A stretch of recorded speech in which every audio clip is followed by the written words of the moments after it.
What's up, my name's Jake Morse and this is Uncoded.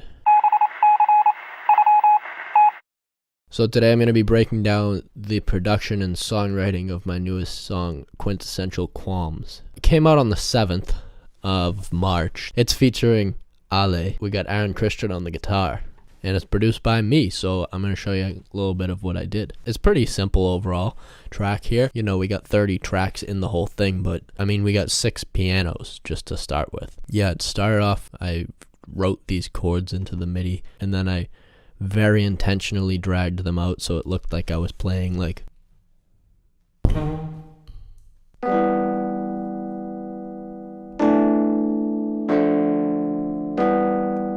And those chords pretty much looped the entire time, and that's all I did. Alright, thanks for watching. So, it starts off with just the electric piano, Rhodes, whatever you want to call them. I don't know exactly what they are. They're just stock Logic ones, I think, with this cool little plugin called Saphira that makes them warm and edgy, I guess. And then the regular grand piano comes in after a little while, and it pretty much plays layered under it for most of the time.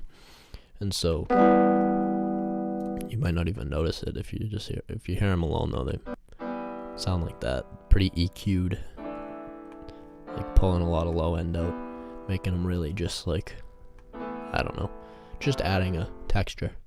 And then in the chorus,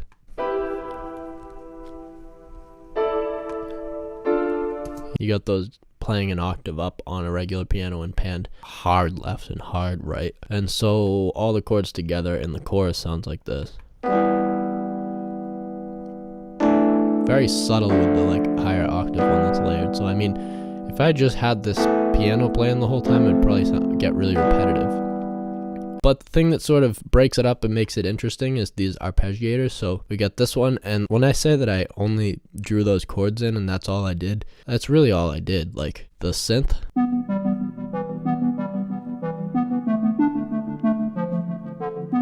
like really dreamy, cool synth. I found it in Alchemy, which is a Logic plugin.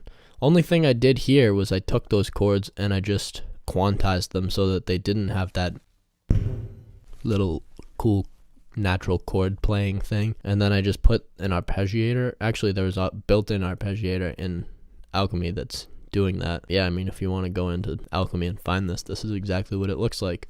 So you can steal it, copy those chords, and boom, you have the exact sound. Pretty easy. But yeah, the arpeggiator is pretty much doing all the work. I just put in the chords in the MIDI thing, and the arpeggiator played it all. And so for a part of the song, it goes a little something like this.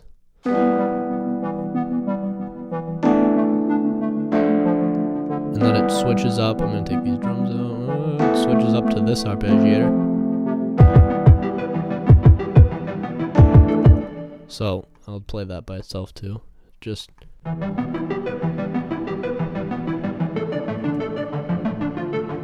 kind of detuned. It's arpeggiating the chords a little faster. You can see it pretty much just switches back and forth between those two arpeggiators layered underneath the chords played by the piano most of the time. Like I said, I literally only played those chords because guess what? There's an arpeggiator on the bass, which I've never tried before. I don't know why. I wanted there to be a cool bass on this when I was first making this, and then I was like, I can't do this song justice by trying to play a bass line on it. So I just threw the chords into a bass and turned an arpeggiator on it.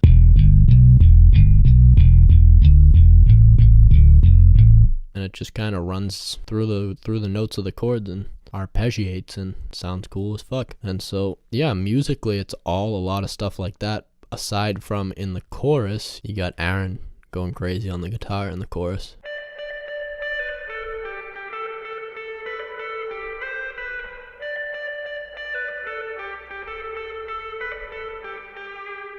He just kind of laid that down. It's a little layer to accent her singing, and then you got the guitar solo, which I'll play a little bit of it, but it's like a minute long guitar solo, so if you want to hear it, just go listen to the song, man.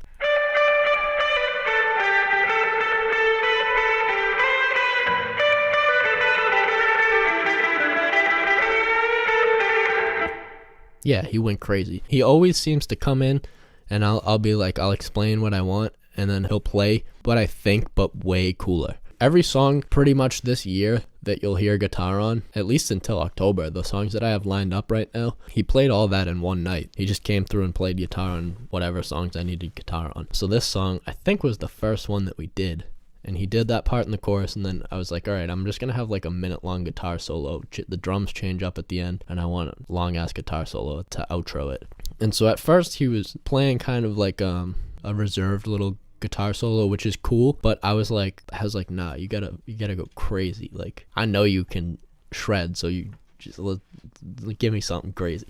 And yeah, he fucking killed it. So yeah, shout out to Aaron again. 2 songs in a row, just killing it. So yeah, that's pretty much it. So I'll go into the drums real quick. They're also pretty simple. I can't believe how amazing this song came out to me, because everything is pretty simple, but I guess that's, beauty of simplicity or whatever. And so this drum break is an Apple loop, actually, which I don't usually really use Apple loops all that much. Well, actually I do. If you've watched a few of these, I've been using them recently for some reason. Well, they're good, so why not? But yeah, I try not to like overuse them, because I just feel like it's cheating, because you have this giant database of high quality music. Yeah, this is the drums for the most of the song.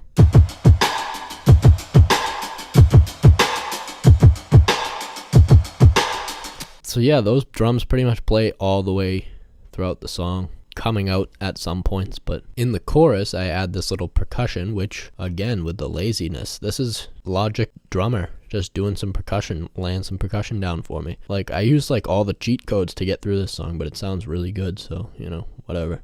So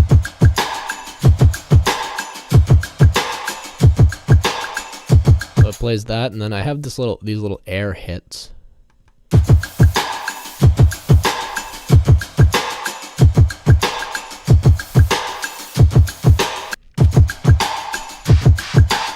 And there's this one right before the chorus comes in. I just thought that sounded wicked cool going into the chorus. Then, when it gets to the guitar solo, changes up to these drums.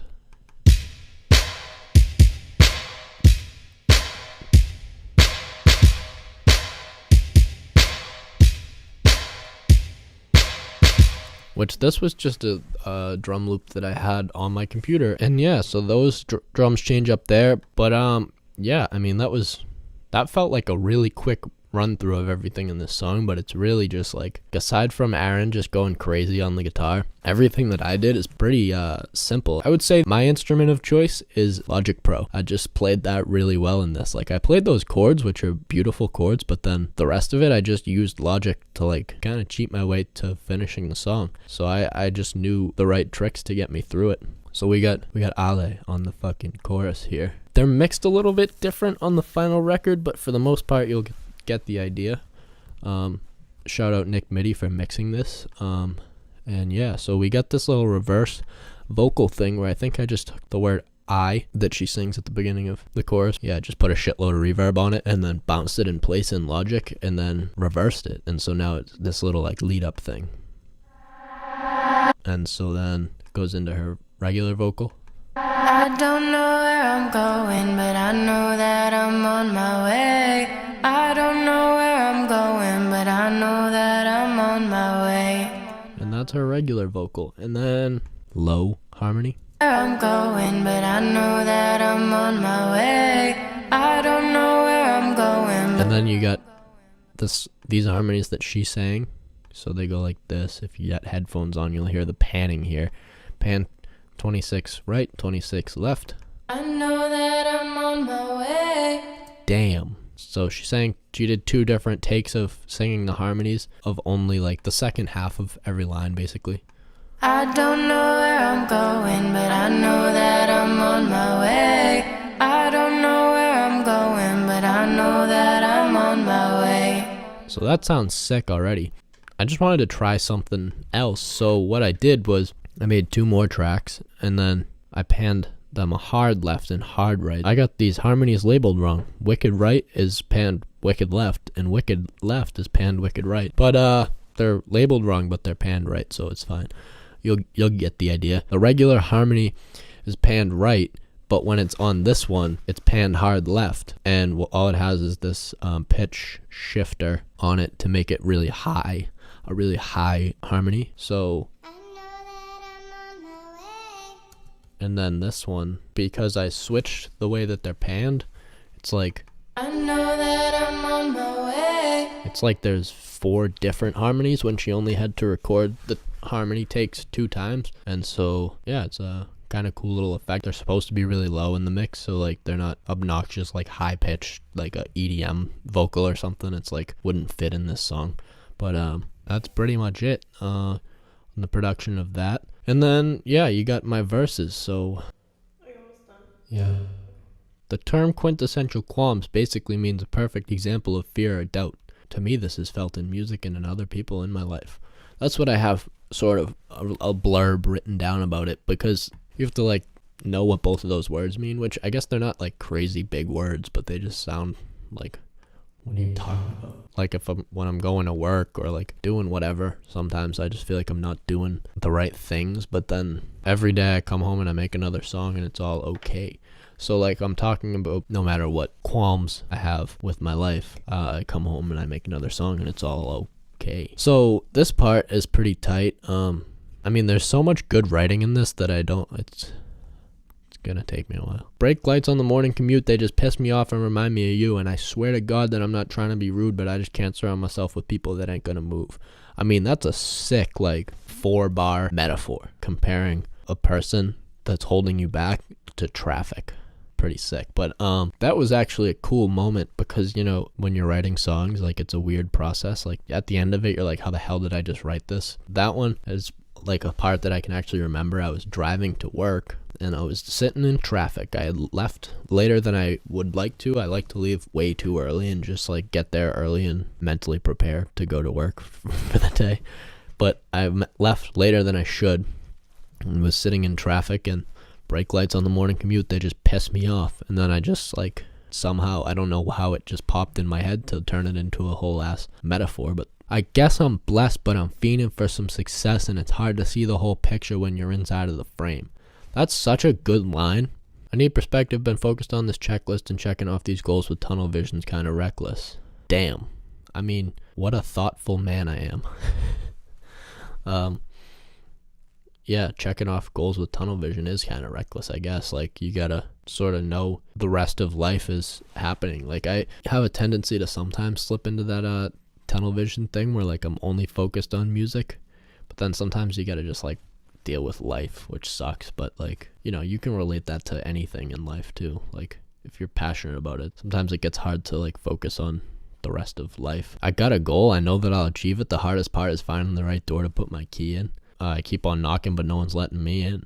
But I'm in love with this journey, so I don't stop believing. Okay, so let's get into that whole last thing. Like, the whole journey of trying to be successful in anything that you're passionate about. It's usually not just like you try one thing and it works. It's like a lot of trying and a lot of failing, and it's great. I'm in love with that journey. But very cool little door metaphor there. Another extended metaphor. I don't know. I was on a roll when I was writing this song, but then also I just end off the verse there with a little Journey reference. If you didn't catch that, Don't Stop Believin' is a song by Journey. Day One fans might know that that's a recycled bar, though. There was an EP I put out in 2015 or something that I said, I'm on a journey, so don't stop believing. And I just said it in like a really like corny way. It was in a song called Turnip, and it was really terrible. But everyone seemed to like it. Second verse. Late nights seem to brighten my mood. That's a paradox, only light is the moon. But it isn't dark when I compare it to you, and I just need to find a source of encouragement very soon. Man, I am just high level hating on whoever I'm talking about here. Especially because I'm feeling like I could be the man, but I ain't trying to grow up, so call me Peter Pan. I don't think I've ever even seen Peter Pan. I think I just like know that he doesn't grow up in the movie, right? Is that right? Mm-hmm. Yeah. He doesn't grow up in the movie. He says he doesn't want to grow up in the movie Peter Pan. So that's what I'm talking about. I referenced it, but I've never seen it. I'm just bad at watching movies, but I guess I know about them enough to reference them, so that's sick. So this line is very controversial. I say, so can you leave me alone? I gotta focus and all you're doing is stealing my serotonin. I'm trying to grow out of the mud like a lotus, and metaphorically you're the mud if you didn't notice. And every time people are like, am I the mud? I'm like, no, you're not. If you're the mud, I probably wasn't personally showing you this song. All you're doing is stealing my serotonin. Serotonin is the chemical in your brain that makes you happy. So if you're stealing my serotonin, you're fucking making me depressed, man. Lotus is a flower that grows out of mud. So I'm trying to grow out of the mud like a lotus, and you're the mud. I'm trying to learn how to appreciate the negative, because maybe we don't decide what a blessing is. That's pretty nice way to end it off. Yeah, maybe we don't decide what a blessing is, because, you know, it's kind of like blessing in disguise. But just learning how to appreciate the negative. You have to be aware that there's negative and just appreciate it, because if there wasn't negative, then you wouldn't be very excited about positive if it was positive all the time. So yeah, shout out to all the mud out there is stealing my serotonin, making me depressed, so that when I'm around good ass people, I appreciate them more. The chorus, I don't know where I'm going, but I know that I'm on my way. Sometimes I'm feeling hopeless, but I know that I'll be okay. Really, I'm just talking about taking comfort and knowing that I'm sort of taking the right steps to be a better person. I think it's a good summary of what I'm saying in the verses, and this is honestly, like, I'm really proud of this song. The way that the production came together, Aaron killed it, and I worked with my favorite singer in the world, and she killed it, and I've made her harmonies even sicker than they already were. So I killed it, and Nick Mitty killed it when he fucking mixed it, and it sounds amazing, and I'm really happy about it. And my writing is probably the best I've ever written. Really proud of everything in this song, but yeah, so go listen to it. The song came out a week ago. We got a podcast a week from the day this comes out. Then the next week, on the 28th, there'll be a music video, and that's sort of been the pattern, and it's going to be the pattern for a while. Got a song, then we got the Uncoded about the song, then we got the podcast where we talk a little bit about the song, and then we talk about some random shit, and then we got the music video for the song, and then it's the next month and we'll do it again. So 7, 14, 21, 28. So yeah, stay tuning in to all that stuff. Subscribe to me on here, because 3 out of 4 of those things. So click that link below and listen to the song, and go listen to the podcast at some point, and all that stuff. Just keep consuming my content, because it makes me happy, and I want it to make you happy too. So yeah, appreciate you watching. Bye. Living my life with these quintessential qualms. Every day I feel like I just did something wrong. Every night I come home and I make another song, and it's all okay.